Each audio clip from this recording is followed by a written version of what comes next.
اوكي شيخ تفضل ان شاء الله تعالى. بسم الله الرحمن الرحيم. الحمد لله رب العالمين وأصلي وأسلم على سيد الأولين والآخرين نبينا محمدا وعلى آله وصحبه وبارك وسلم. All praise are due to Allah, Lord of the worlds. Peace and blessings be constantly showered upon our beloved Prophet Muhammad, the master of the first and the last, and upon his family, his companions, and all those who call to his way and establish his sunnah and give his guidance to the day of judgment. As to what follows, Assalamu alaikum wa rahmatullahi wa barakatuh. Alhamdulillah, Allah has blessed us with another opportunity to reflect upon his mercy on the last ummah, the last nation of the prophets that would come from the beginning of time, that ummah of Prophet Muhammad, peace and blessings be upon him.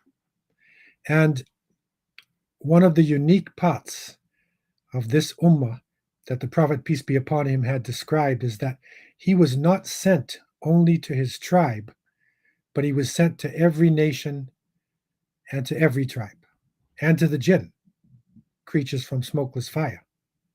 And so this is a nation whose message had to cross barriers of environment, ethnicity, language, politics. His job was to give the message to all of humanity.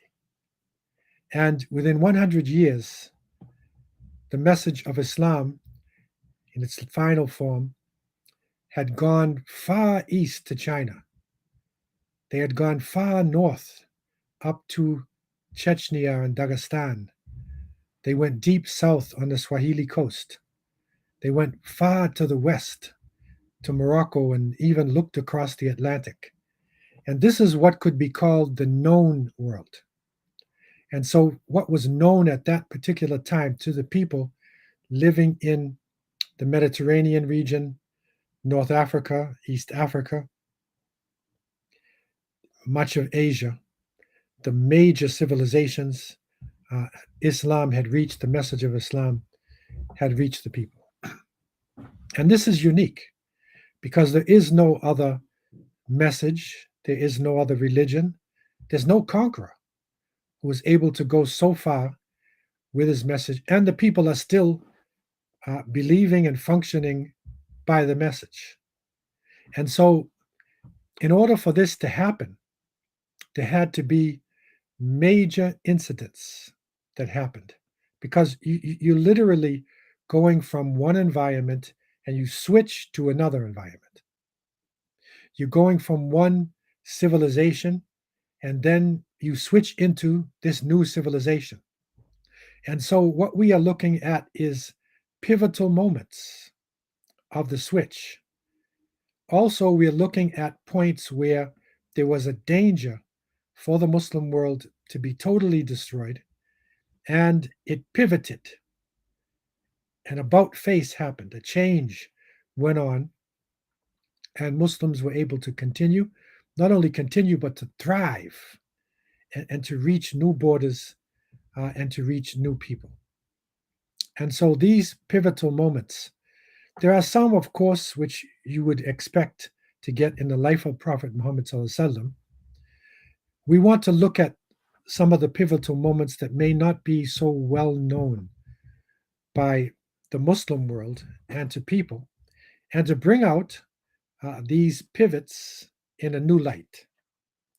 And with this in mind, we recall the last session that we were looking at. It was a great pivot of Islam entering into Europe itself. And the place where the Muslims entered is now called Gibraltar. And this was originally in Arabic, it was called Gibraltar. So you can see how names even pivot themselves from Gibraltar to Gibraltar. Ard al-Burtaqal, the land of Burtaqal, right? Oranges. Burtaqal, Portugal. So you see how language can pivot. Civilizations can pivot. In this case, the Muslims did not cross from Africa into Europe for imperialistic reasons. They did not cross to plunder. They had enough land, they had enough riches and wealth in North Africa that would last them for centuries. Because if you really look at the map of North Africa, not in the way that comes in most of our textbooks, but in reality on the ground, it's a huge place. Libya itself, Algeria, Tunisia, Morocco, going to Egypt, all the way across, and then going down into the Sahara, to the Great Desert. It's a huge area. And so there was so much, there were so many great civilizations, and the Amazigh people, the Berber people, had been there for thousands of years. And so the Muslims were busy spreading Islam, establishing the call to the righteousness, establishing the Quran, the message from the creator of the heavens and the earth.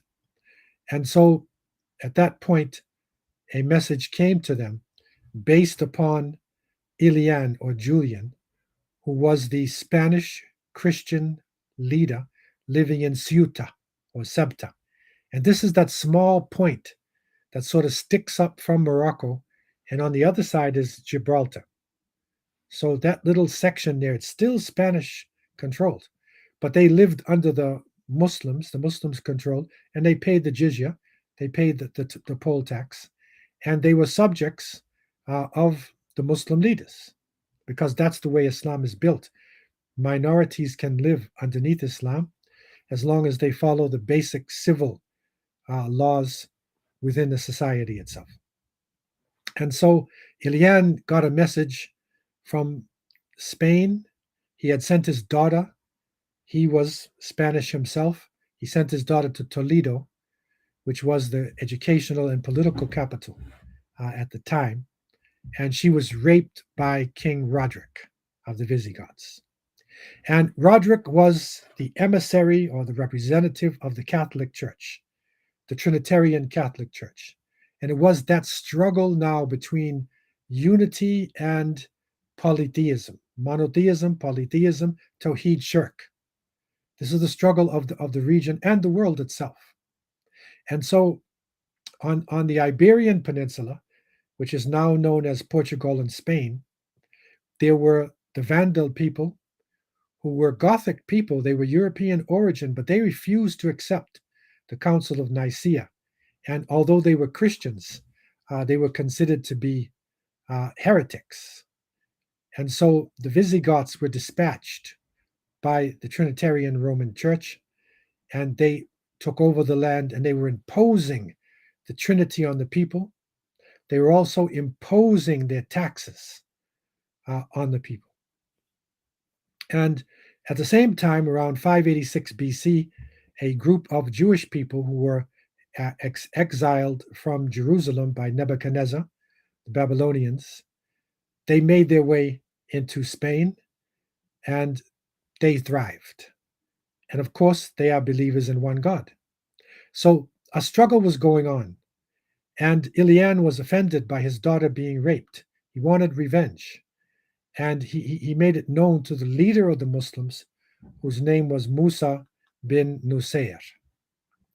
And Musa, you can see at the bottom of your screen, he's there in his base of Qayrawan, which is Tunisia. When he heard about this, he sent across his forces. Ilian had to prove himself, and he did, that he was serious. It was not a trick. And Musa sent his general, Tariq bin Ziyad.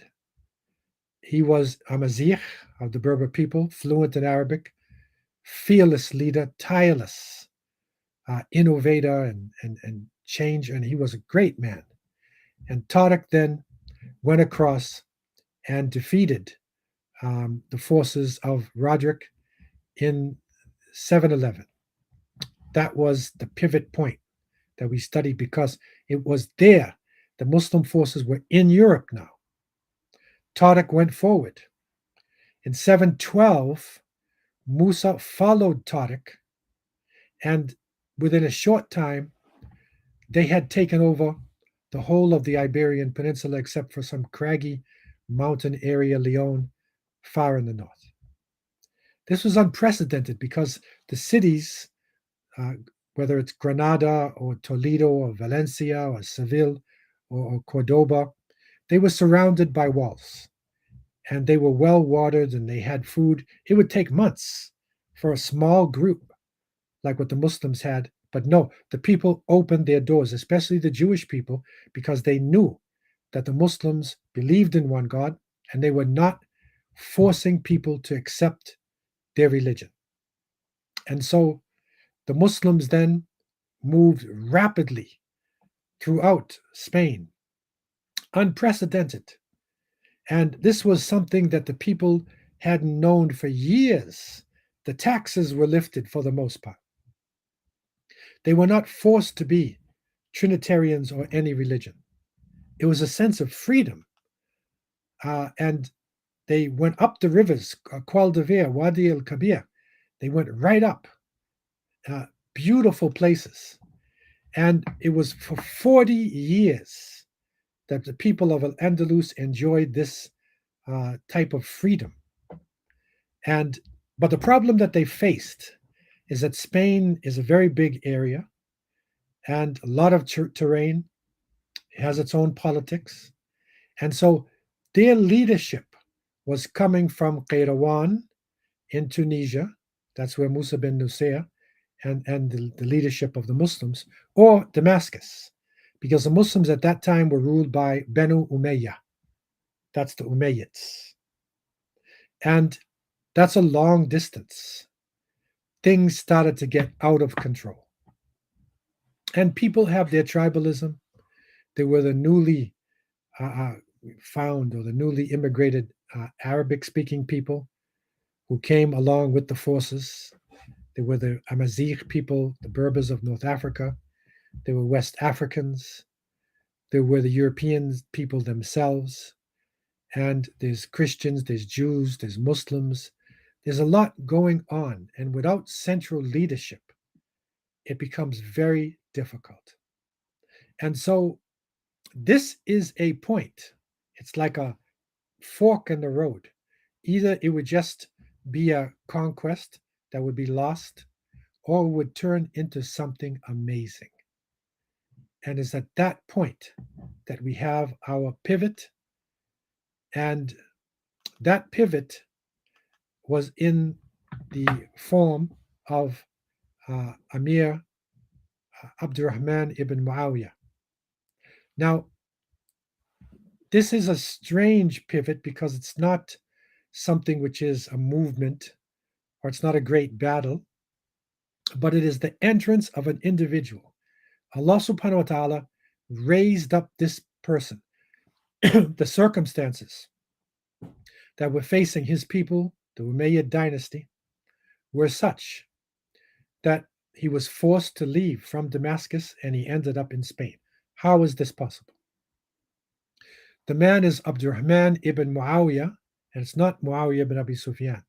It's Abdurrahman ibn Muawiyah ibn Hisham ibn Abdul Malik ibn Marwan.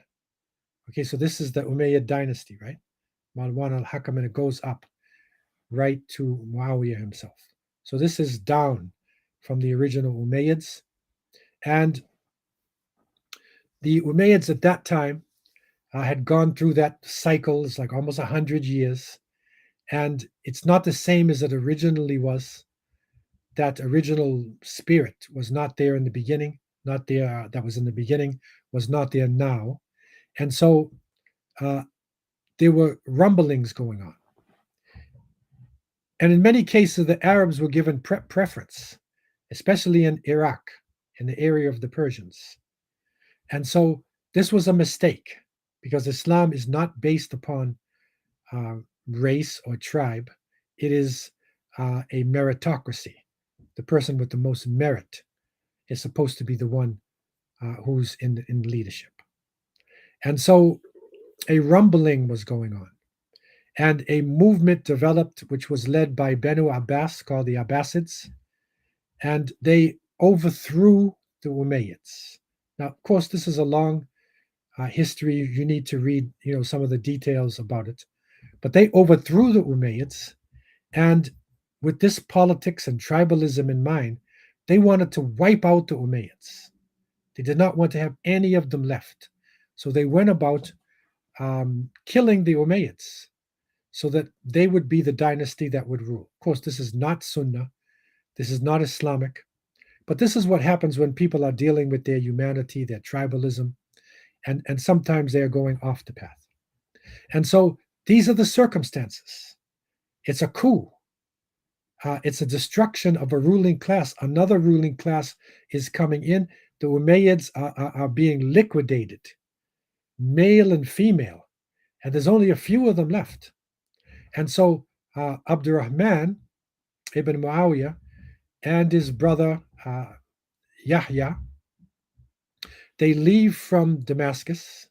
There's also a servant that they had named Bedr, who becomes a very important person in their quest. And this is a beautiful story, by the way. A movie should be made out of this.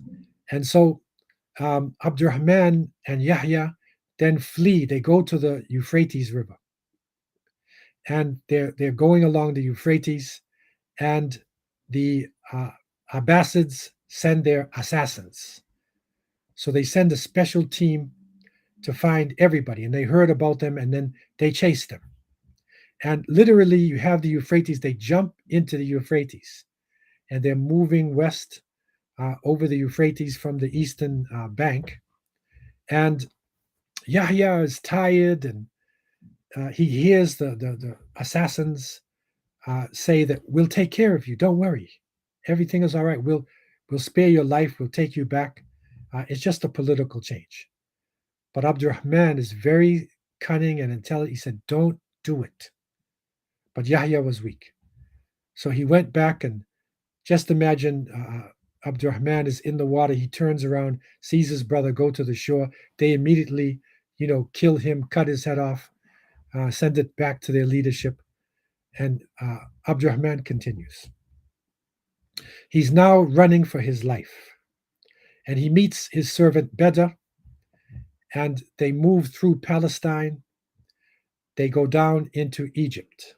So now they are underground, hiding their identity, and they are moving from place to place. This is an amazing story. And they finally enter Egypt. Now, what is important to recognize about Abdurrahman? Number one, when all this is happening, he's only 20 years old.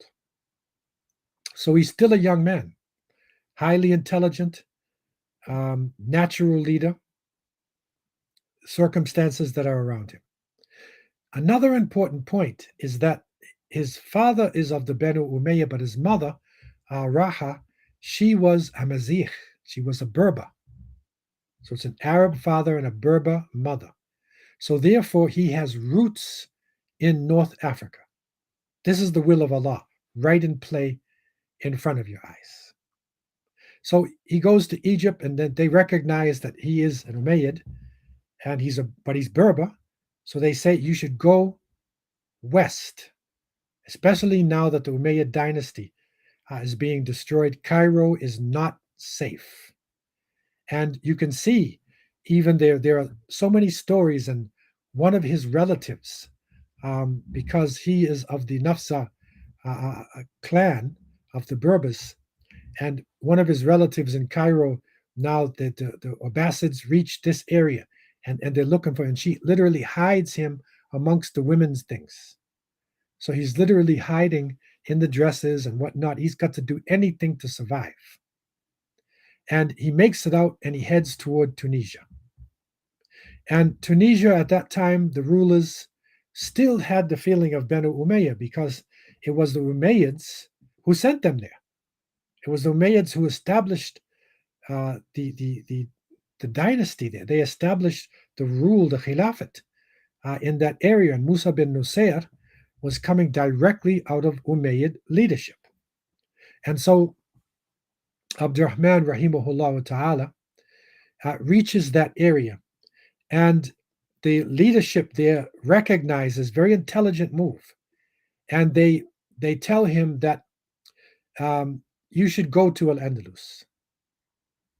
These are the ulama of Qayrawan. And remember that the Maliki school of thought is developed in Qayrawan itself, the Sahnun, and the great scholars. There's a lot of wisdom in that city at the time, and especially going into Al-Andalus. And so Abdurrahman, along with Beda, they make it across and they slip in and they find people who can still relate to the Umayyad dynasty. Because remember, there's no internet, there's no television, there's no radio. Information is just coming to them by written notes or somebody who eventually, after months, tells them what's happening. And so their loyalty is still to Banu Umayyah. And there's a lot of rumbling going on. This, again, the 40 years, first it's freedom, it's relaxation, but people need order. People need central leadership in their lives. And so rumbling is happening, and the whole thing was about to fall apart. And then the people started to relate to Abdurrahman. This is the perfect person to come at that time because he is from Banu Umayyah. And so they still have a loyalty to that great dynasty of Muslim leaders. Secondly, he's Amazigh. He's from his family's from North Africa. So he's not a foreigner in that sense. He combines these qualities in terms of nationalism or tribalism. At the same time, he's a highly intelligent person. And he is the fit person. And the ulama say, Lola Abdurrahman lan tahal Islam fil Andalus. They say if it wasn't for Abdurrahman, Islam would have been finished in Al-Andalus. That beautiful history that we know, 781 years plus, gone, would not have made it. But the pivot then happens with the presence of Abdurrahman. And this picture that you see here is actually because the Spanish even recognize him now, and they made a statue of him. It's in Malaga, because this is where he landed, approximately. And there was talk about a film to be made. There's a famous Spanish actor, Antonio Banderas. He wants to play Abdurrahman. So you can imagine this, because he's from Malaga himself, and this is something of pride. So for the Spanish now, who in the past hated Muslims, things are turning around, and they recognize that this is one of the heroes, not just of Moorish history or of Islamic, but it is one of the heroes of Spain itself. And so Abdurrahman then comes in. Remember, it's around 755 that the Umayyad dynasty fell, and the epic journey of Abdurrahman then takes place. So this is your pivot. This is your change that is happening now, which is going to impact everything. So there in your picture, there is Al-Andalus, and the Mediterranean region is there. Look at the journey that he takes all the way across North Africa and into Al-Andalus. This is not easy, because this is by foot, camel, donkey, horseback, mule, boat, whatever possible way. It could be without money, without wealth, young man. He stays with people. So it takes him a long period of time to get across. But he finally reaches this fair-seeming part of the world. This is Al-Andalus. This is an amazing place that has an amazing possibility. So this is around 755. You can look around this point, and his period is going to about 787. And very important person. Now, what does he do? He, after rallying the people around him and dealing with opposition, another part of him is that he was really strong, some say even ruthless, against his opposition. And so he was a strong leader, like a Umar ibn Khattab, radiallahu anh type of person. And so he established the leadership of the Umayyads. He didn't call it that because he called himself an Amir and they related to him as an Amir. But the loyalty to Banu Umayyah was there. And so the change happens, and he looks at the area.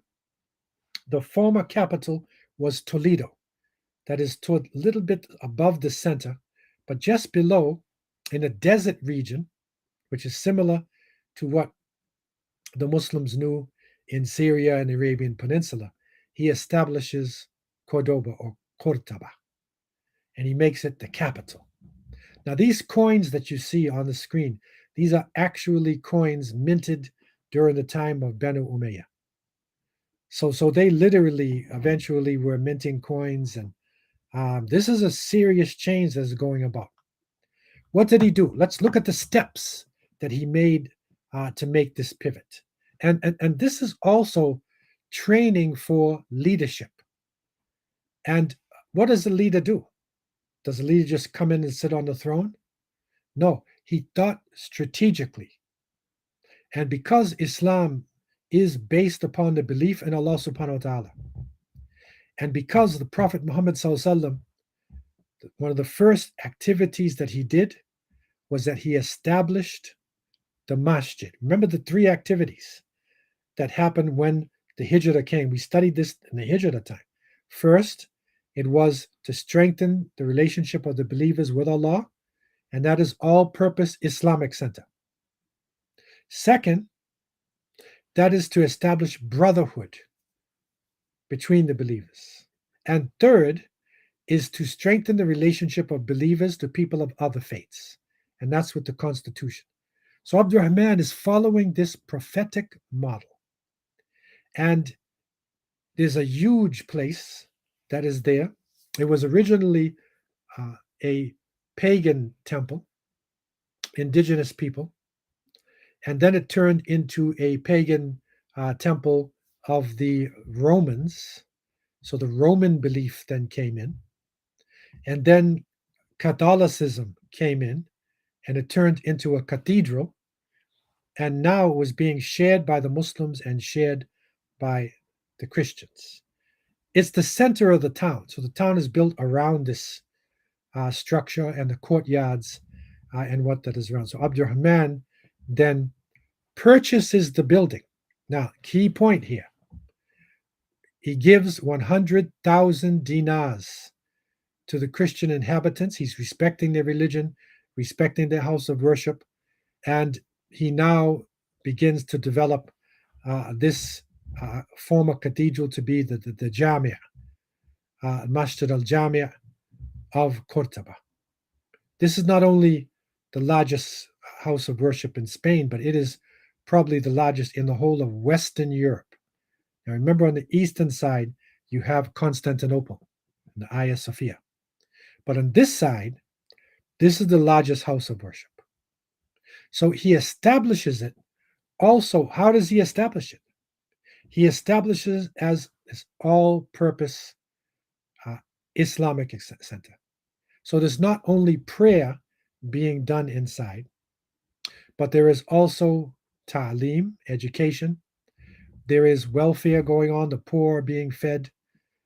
People are learning about Islam, entering Islam. So this was amazing. And the succeeding leaders added on to this masjid until it became literally one of the wonders of the world. It was an amazing place. Now, while this was happening, the Abbasids were establishing their rule. And news came to them that an Umayyad had escaped. And he reached all the way to the former far-flung territory of the Umayyads in Al-Andalus. So Al-Mansur, who was the Khalifa of the Abbasids, he sent his people, a hit squad, we call it today. He sent soldiers out to eliminate Abdurrahman, to end his influence. But Abdurrahman was a highly intelligent person. And this force that was sent to deal with him was defeated. And when the defeat got back to Mansur, they asked him, "What should we do?" Al-Mansur said, leave this man, huwa Saqa Quraish. Leave him. He is the Falcon of Quresh. Now, this is politics, but he's even quoted as saying, I'm glad there's a sea in between me and this man. This is his negative power side. But he respects the qualities. And they say, why would you say something like this? He's an Umayyad. And he said, no, he's a young man. He lost his family. He escaped from Syria through Iraq. He goes all to Egypt, across North Africa, into Andalus. He doesn't have an army with him. He doesn't have wealth. And he's able to establish rule. This is an amazing feat. And so this name, Saqa Quraish, the Falcon of Quraish. And a falcon is a beautiful bird, highly intelligent warrior bird. And so this is a fitting title for Abdurrahman. They also call him, and you'll see this in some of the books, Abdurrahman ad-Dakhil. And that means Dakhil is the one who's entering into. And they say, Awal man dakhala Qurtaba min Banu Umayya Hakiman. He was the first to enter Qurtaba from Banu Umayya as a ruler. Okay, so this is the first Umayyad ruler. He's a dynasty person who now comes into Qurtaba and makes it as his capital. Now, he's a leader. How would you function as a leader? Think of Sunnah. Because the Prophet ﷺ sets the example. And the closer the leader can get to his Sunnah, is the more likely he will be successful in this life and the hereafter. What did Abdurrahman do? He walked amongst the people without bodyguards. He was accessible to people. He became engaged in the affairs of the people on the ground. He would give Jumu'ah khutbah as well. So he was learned. People would get to hear from him on a regular basis. But he would also disguise himself in regular clothes, and he would walk amongst the people. And this is amazing. This is what Umar used to do, radiallahu anh, to go amongst the people, and Abdurrahman used to do that as well. Then he would question people. What do you think about Amir Abdurrahman? Because he wanted to know whether he was ruling successfully or whether he was an oppressor. And so this is an amazing quality. And when the leader comes down with the people, okay, this is one of the most important aspects of leadership. When the leaders start to get separated from the people and then hide themselves behind closed doors, when they barrier themselves and have hundreds and hundreds of bodyguards around them, this is the beginning of the end. Abdurrahman turned it around. He also brought scholars. Scholars came from North Africa, even other parts of the Muslim world. He even said those who have their feeling for Banu Umayyah, come to Al-Andalus. So there were people coming even from Syria, Arabia, from all over different parts of the then Muslim world, and they were going there, and he sat down. Let's look at this land, and strategically, what can we do? And so strategically, they developed, they embellished, they beautified Al-Andalus. The Romans, who are great leaders, in a sense, powerful leaders, and organized and had high civilization, they brought in water on aqueducts. So that was an amazing achievement. But when the Romans fell, the aqueducts were basically destroyed. Only the foundations were left. Abdurrahman then refurbished the aqueducts, extended them, made them more useful, and you will actually see how the aqueducts lead into smaller channels that lead to tiny channels that can go right into your house, and so you can actually have running water. And that's an amazing thing at that point in history. And so he established running water in the cities, especially in Cordoba.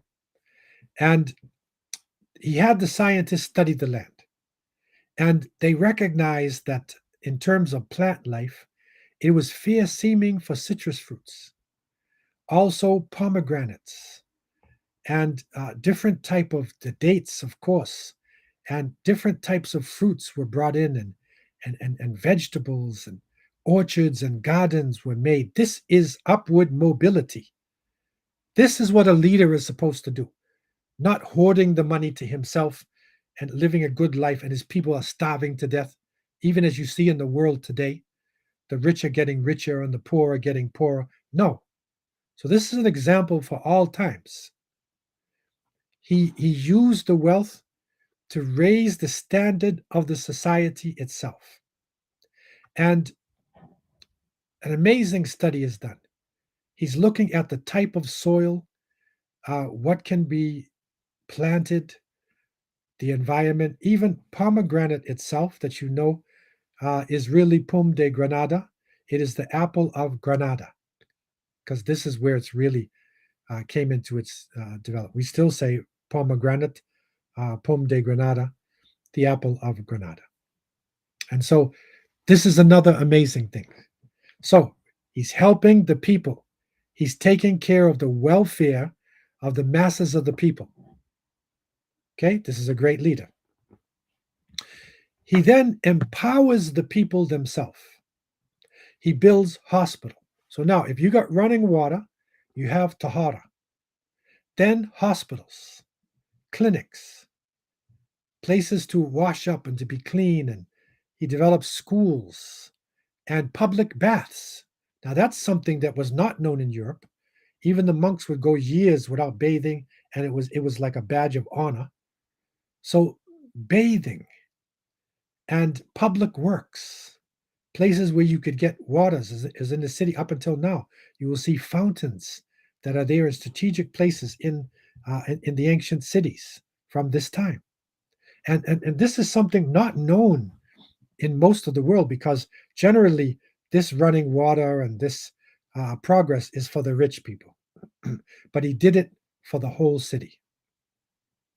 Then he made a very important move.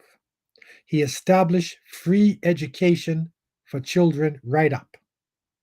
Christian, Jewish, Muslim. Not just for the Muslims and everybody else becomes ignorant. Education for all, free, so that every child would have reading, writing, and arithmetic. He also established schools for trade skills, carpentry, plumbing, farming, metalwork. He establishes weaving, and he even allows trade unions. So they literally had weavers trade union, silversmiths group, and this is how the major Islamic cities are there. You see a section where all the silversmiths are working. You see a section where there are people doing leather crafts. And so he's literally establishing the basis of modern civilization. These are the things you take for granted. You think it's the Romans. It's not the Romans. It is the Muslims who are doing it. Abdurrahman al-Dakhil, rahimahullah, he is the pivot point. He's making a base here for a major change, not only in Spain, but in Europe, and you could say to a certain extent, the world. And these changes, these advancements were amazing things. Now just imagine you're living under the Visigoths, you're taxed, you're hated, you have no education, you have no medical facilities, and suddenly now a change comes about. There's running water, you're being educated as to the use of water, tahara, and medicine. Facilities are there around you, agriculture is there, beautiful things. You are literally, they even planted a type of naranj, it's a type of orange that it doesn't really, it stays on the tree. You don't eat it, but it beautifies the tree. So literally, you would have these trees that all are around. You would have running water. Muslims are busy. They're making 5 salat. They're busy doing their activities. They're defending the borders of Islam. So naturally, people of the book, especially those who did not accept the Trinity, because these are Unitarians now. Remember the concept of Unitarians.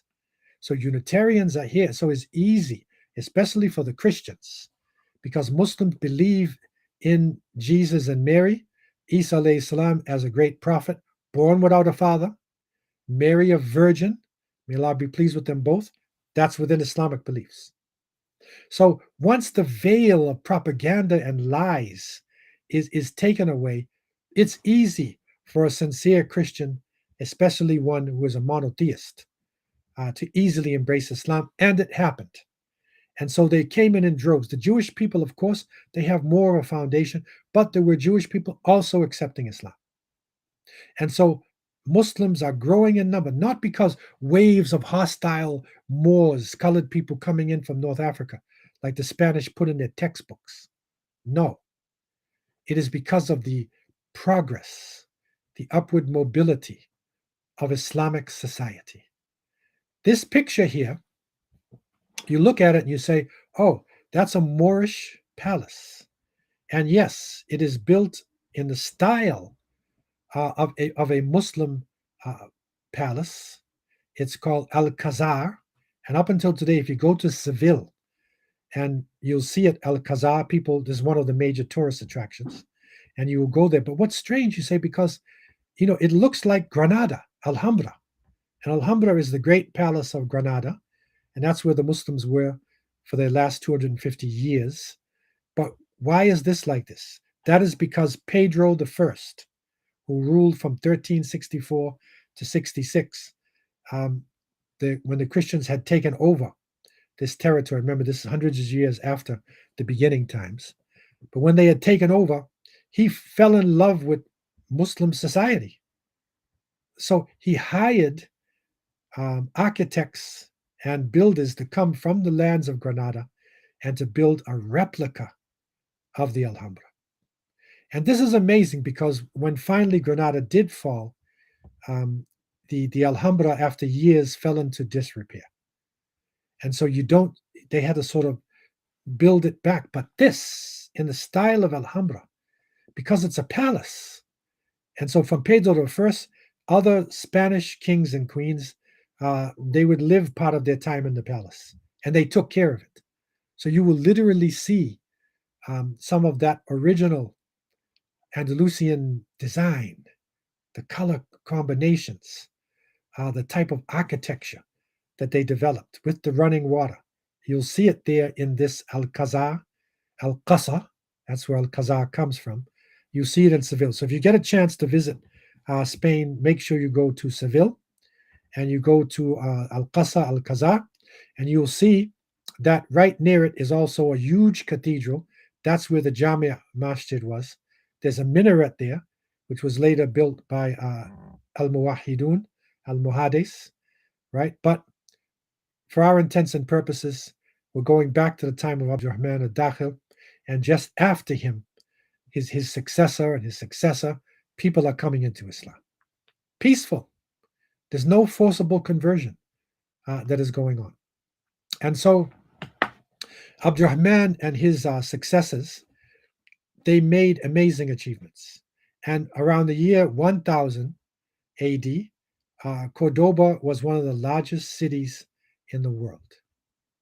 It had over 200,000 houses, 600 mosques, masjids, 900 public baths, 50 hospitals. This is something which is unprecedented in Europe itself. And the sign, or one of the epic statements that you'll find in many of their buildings, and you'll see it on the right, it says, Wala ghaliba illallah. Nobody can conquer you except Allah. And so that was the spirit. And it propelled them to make amazing achievements. So here's your pivot now. Here's your pivot. This is one of the largest cities on earth. Some say the largest on earth. And these dynasty, the rulers, the Umayyads, they established an amazing dynasty. Now, Around the year from 912 to 962, 50 years, a ruler comes in, Abdurrahman III, who is Abdurrahman al-Nasir lidinillah. Abdurrahman al-Nasir, we'll call. So Abdurrahman al-Nasir, rahimahullah, he has that spirit of his great-great-grandfather, Abdurrahman I, and he is tireless leader, powerful. He has great ideas, but he wants to take it a step further because the Abbasids are now struggling to survive, and they're actually crumbling now. The corruption has set in. There is also a large Shiite dynasty there in North Africa. You find the Ismailis. They first established themselves in Tunisia, and then they moved over to Egypt. There's also another group of Hassaniya. They're actually in Fez, Morocco. So there's Khalifas all over the place. So Abdurrahman al-Nasir makes a move. And he said, we are the most stable of all the leadership. We also are controlling our country. We have great scholars here, Islamic universities. We are making Hajj. Some of the great scholars that you know, Al-Qurtubi, you know, the great tafsir Al-Qurtubi. He's from Cordoba. Ibn Hazm, you know, so many great scholars came from this region itself. So it's a very important place. It is the seat bed of Maliki fiqh. So Abdurrahman al-Nasir makes a bold move. He said, I am announcing that I am Amir al-Mu'mineen. I am the Khalifa of the Muslim world. That's a bold statement to make. And in order to make a statement like that, you got to have something to prove it, not just something you inherited from your great-great-grandfather. No. So he comes about to build one of the wonders of the world. And this is called Medina to Zahra. And it's an amazing site. Today, if you go to Spain, in Cordoba, there is an archaeological site that is still there. It's a World Heritage site. And the Aga Khan actually and other philanthropic people helped to develop it. UN came in, UNESCO came in. Now, if you look at this picture, because this is an archaeological site, you'll see columns on your right, and then it goes down. The green goes way down. Now, the second light green, there's a road that is down there. That it is believed that Medina to Zahra, this wonder city, reached all the way down there. They've only excavated maybe about 25% of it. All of this, with years going by and time and neglect, it actually was covered over by the grass. And it's being excavated now, and it's an amazing sight. So Abdurrahman al-Nasir has one of the wonders of the world, and he establishes himself. And this is an important point, because where's your pivot now? People generally think that Europeans, when they related to the Muslim world, they looked east. Okay, but from Switzerland and from Germany and France, delegations were going west. So the Khalifa was in the west of Europe. Okay, that's a pivot. And amazing achievements went on. Abdurrahman al-Nasir, 50 years of rule. And his family came after that. Rumbling started to happen. But Cordoba had reached its heights. They even had large markets. It is said 15,000 weavers. Imagine this in the marketplace.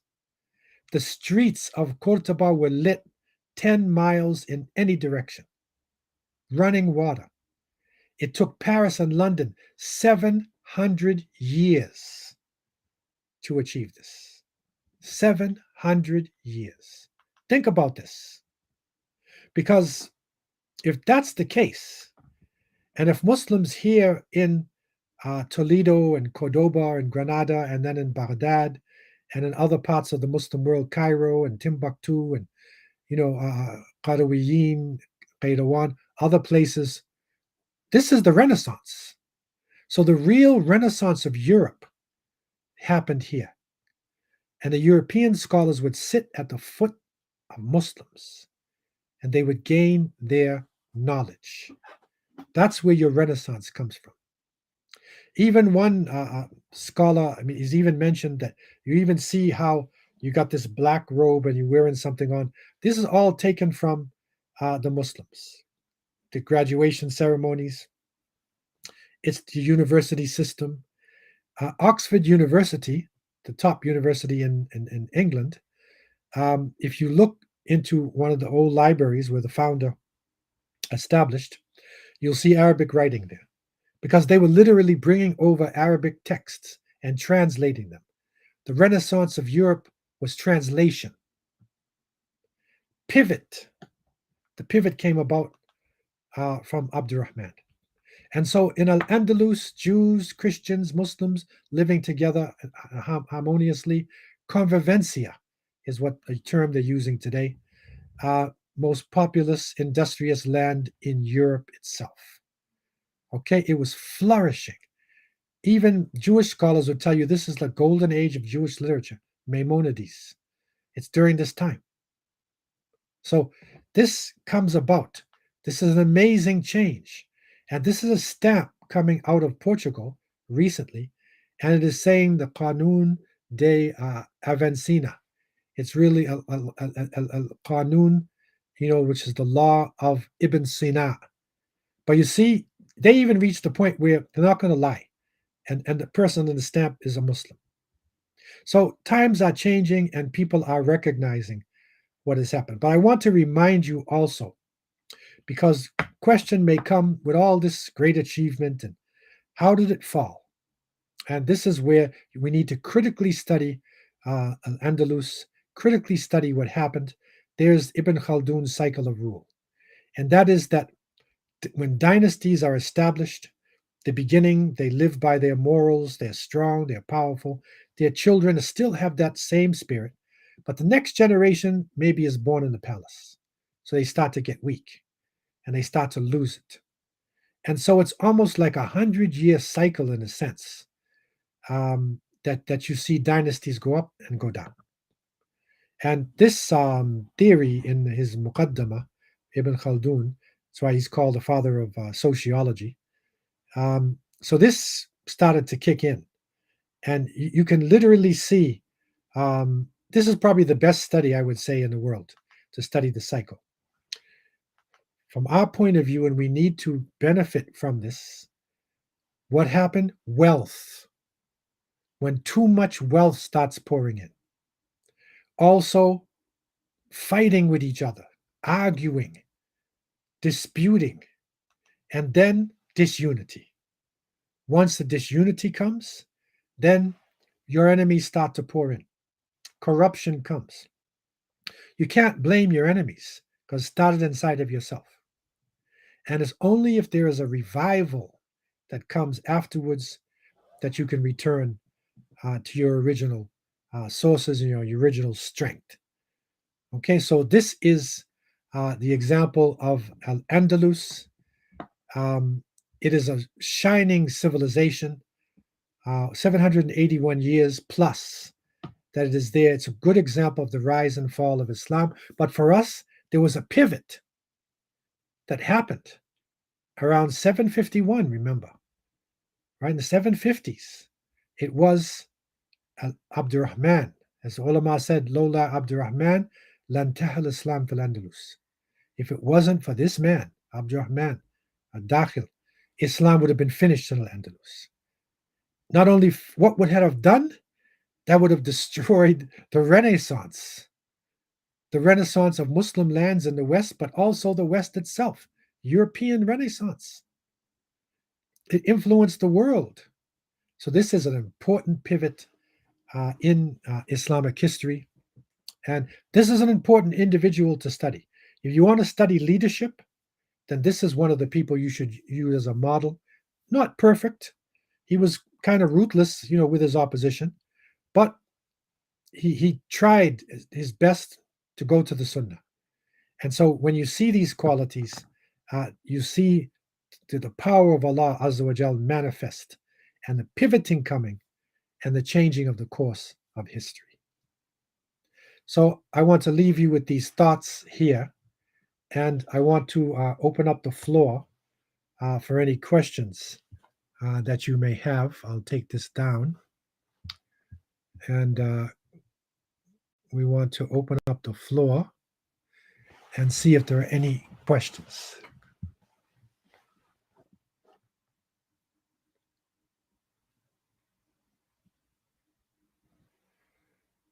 People are coming from different parts,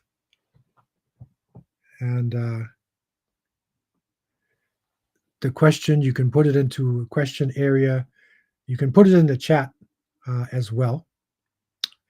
This will be online for you. And, I want to give something extra now. This can come back on the screen. And that is, I want to give you some references. So if you can see this, there's Ahmed Thompson, who's a British writer, and Atar Rahman. They wrote a book called For Christ's Sake. That's literally the name of the book. Okay. Ahmed Thompson also has Islam in Andalus. So this is a very important book. Michael Barry, if you want to get a European writer, Homage to Al-Andalus, The Rise and Fall of Islamic Spain. There's also S.E. al-Jazairi. He's done some amazing work, The Golden Age and Decline of Islamic Civilization, very important. You can also go to Firas al-Khatib, Lost Islamic History. I have an ebook as well, which is called Behind the Vault, that is there. And of course, your documentary, for those of you who may not have been in the last class, there's a documentary, When the Moors Ruled in Europe, that is done by Bethany Hughes. Okay, so these are some suggestions for further reading for those who want to take it a step further. Okay, so I want to open up the floor for any questions that anybody may have, and we'll go back here and see.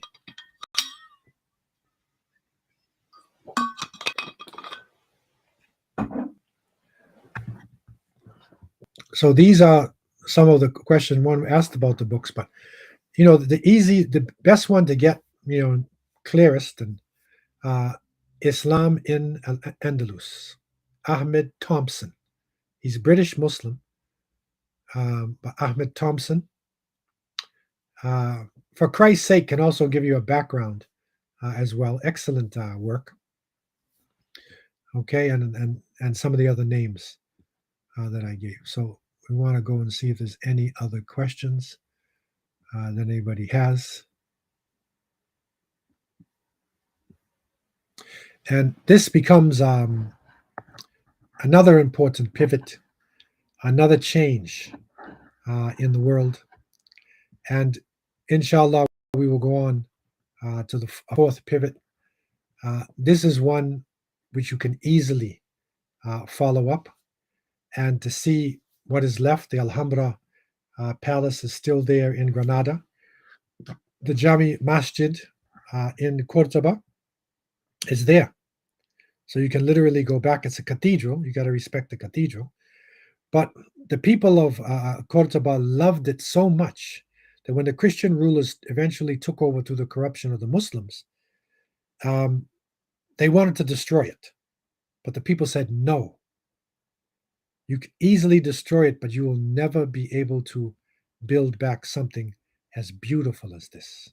And the arches that are there are still being replicated in masjids throughout the Muslim world. It's an amazing place. And it's something that you need to see, after you go to Mecca, Medina, Jerusalem, not religiously, but historically, you need to visit. Okay, so final point. Any other questions anybody has there? Okay, so keep your questions and write them down for the next class, and we'll come to a conclusion. Subhanakallahumma bihamdika, nashhadu an la ilaha illa anta, nastaghfiruka wa natubu ilayk, wa akhir da'wana alhamdulillahi rabbil alamin, Wassalamu alaikum wa rahmatullahi wa barakatuh.